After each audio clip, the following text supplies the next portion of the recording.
অনুষ্ঠানের ভিডিও পুরাটা দেখা তারপরে শেষ করতে হবে। এটা শুই না পাশার মধ্যে গরম তাপ লাগা তারপরে জাম করে উঠা গেলে হবে না, শেষ পর্যন্ত উঠা তারপরে বলে যাইতে হবে যে ইলিয়াস ভাই কি আসলে ঠিক বললো নাকি ব্যাঠিক বললো। যদি ব্যাঠিক বলি আমার জুতা দিয়ে পেটায়েন, কোনো সমস্যা, আপনাদের সবার জুতা নিয়ে আমার গালে আমি নিব, কোনো সমস্যা নেই।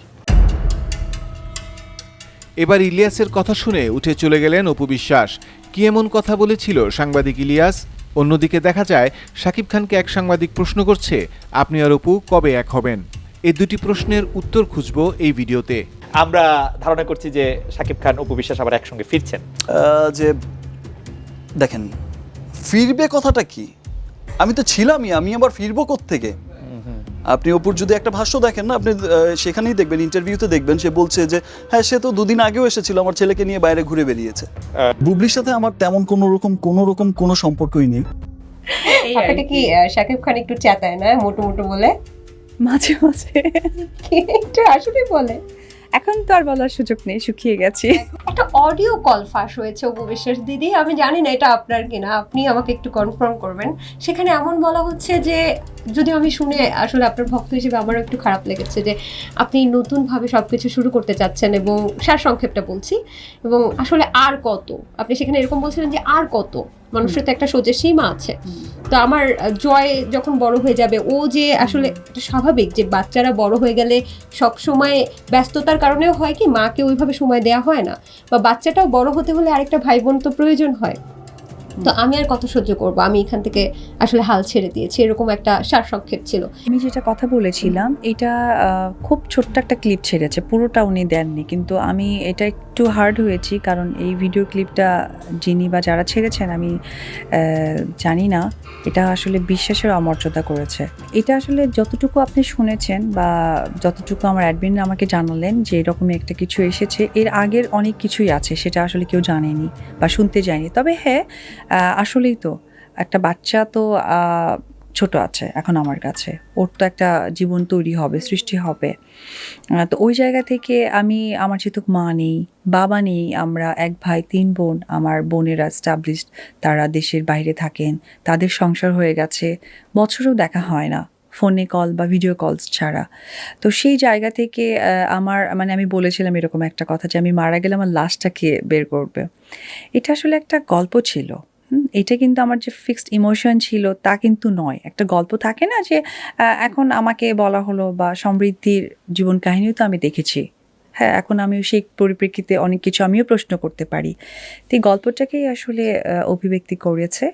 তবে আমি যে ভয়েস রেকর্ডটা সকলের কাছে পৌঁছে গেছে, এটা তো অবশ্যই আমার, এবং আমি আসলে এটা একটা গল্পের অনেক শুরু ছিল সেটা। গল্প বলতে এটা কোনো সিনেমার গল্প? না, এটা গল্প মানে ও আচ্ছা, আপনি ওনার সাথে গল্প করছেন। ফর এক্সাম্পল, যে আমি আপনাকে চিনি, আপনি আমাকে কল করতেই পারেন যে দিদি আপনি কেমন আছেন, কি আসলে বিষয়, তখন একটা কথার পরিপ্রেক্ষিতে অনেক কথা হয় না। এটা আসলে একটা ওইরকমই কনভারসেশন ছিল। তো অনেক বড় একটা বিশ্বাসঘাতকতা, এই কাজটা করলো কে? মানে নিজের পার্সোনাল, আপনি এত পার্সোনাল কথা যার সাথে শেয়ার করছেন, নিশ্চয়ই তাকে আপনি অনেক বেশি বিশ্বাস করেন। কথাই ছিল, মানে হয় না যে সাপোজ এক্সাম্পল, আপনি আমাকে একটা ফোন করলেন যে অপুদি আপনি কেমন আছেন, আপনার শরীর ভালো, তখন আমি বলতে পারি, আর বললেন না আমার পায়ে ব্যথা, এই ব্যথা।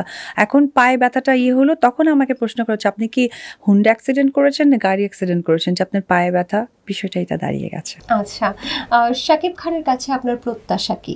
আমার এই নায়িকা হওয়ার পেছনে যে মানুষটির অবদান সেটা উনি, এবং আমার সাকসেসের পেছনে যে মানুষটার টোটাল পরিশ্রম, একটা সময় তো তাকে অনেকের কথাও শুনতে হয়েছে যে তাকেই নিয়ে কাজ করতে হবে, এখানেও অবদান তার, মাতৃত্ব এই অবদানটাও তার, রেসপেক্ট এই অবদানটাও তার। লাস্ট আমার যে লাল শাড়ি সিনেমাটা করেছি সেখানেও কিন্তু ফাইন্যান্সিয়ালি একটু আটকে গিয়েছিলাম, সেখানেও অবদান তার। তাই? হ্যাঁ, আমি যদিও এটা রিকভারি করেছি, বাট দ্যাট টাইম তো অবশ্যই সে আমাকে সাপোর্টটা দিয়েছে। প্রত্যেকটা সুন্দর কিছুর মধ্যেই অবদানটাই আসলে তার। বাহ, শাকিব খানের সাথে আপনার সংসার কেমন চলছে? বললাম না আবার যে আমি ডোন্ট ক্রস মাই ফ্যামিলি জায়গা, আমি একটা গন্ডি রেখে দিয়েছি। আমি শাহরুখ খানকে শুধু এইটুকু পছন্দ জানতে করি। চাই যে শাকিব অপু কি একসাথে থাকছেন না? আমার কথা হচ্ছে যে আমি আসলে আর ব্যক্তি কোনো কথাই বলতে চাই না।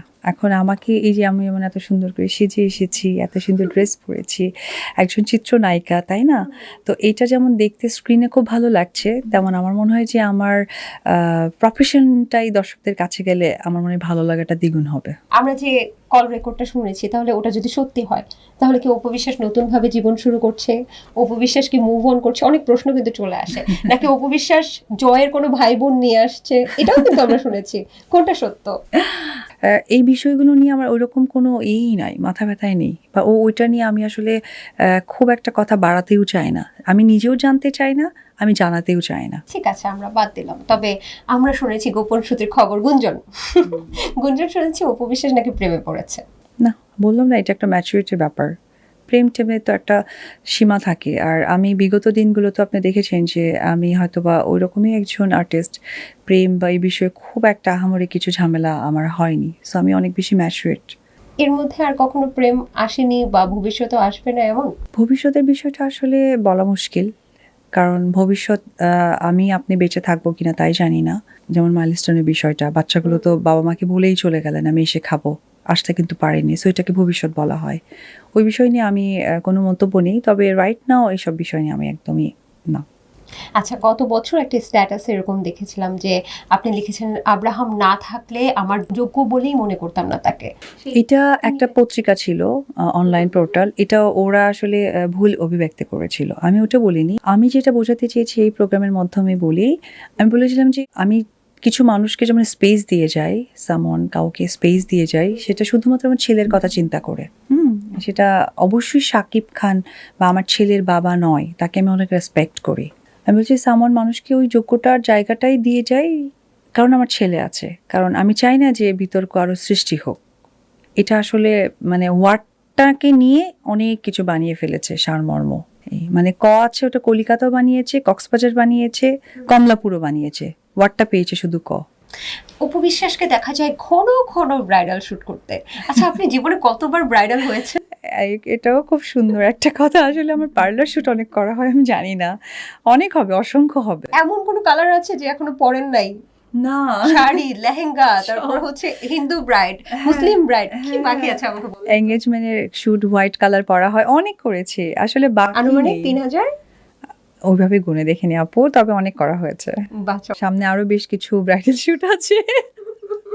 অপু বিশ্বাস অলওয়েজ বউ, কিন্তু বিয়ের দিন অপু বিশ্বাস কিভাবে সেজেছিল? কিছুই করেনি, কিচ্ছু করেনি, শুধু লেহেঙ্গাটাই ছিল বিয়ের, যেটা ওর বাবা দিয়েছে, এই তো, কিছুই করেনি, একদমই নর্মাল ছিল। লেহেঙ্গাটাকে বিশেষ কিছু মানে বাহির থেকে অর্ডার করে নিয়ে আসা বা ওই নায়িকার ওইখানকার ডিজাইন? এরকম কিছু ছিল না, তবে ওই সময় ওটা অনেক বেশি এক্সপেন্সিভ ছিল। আচ্ছা, কেমন ছিল একটু শুনতে পারি কিছু?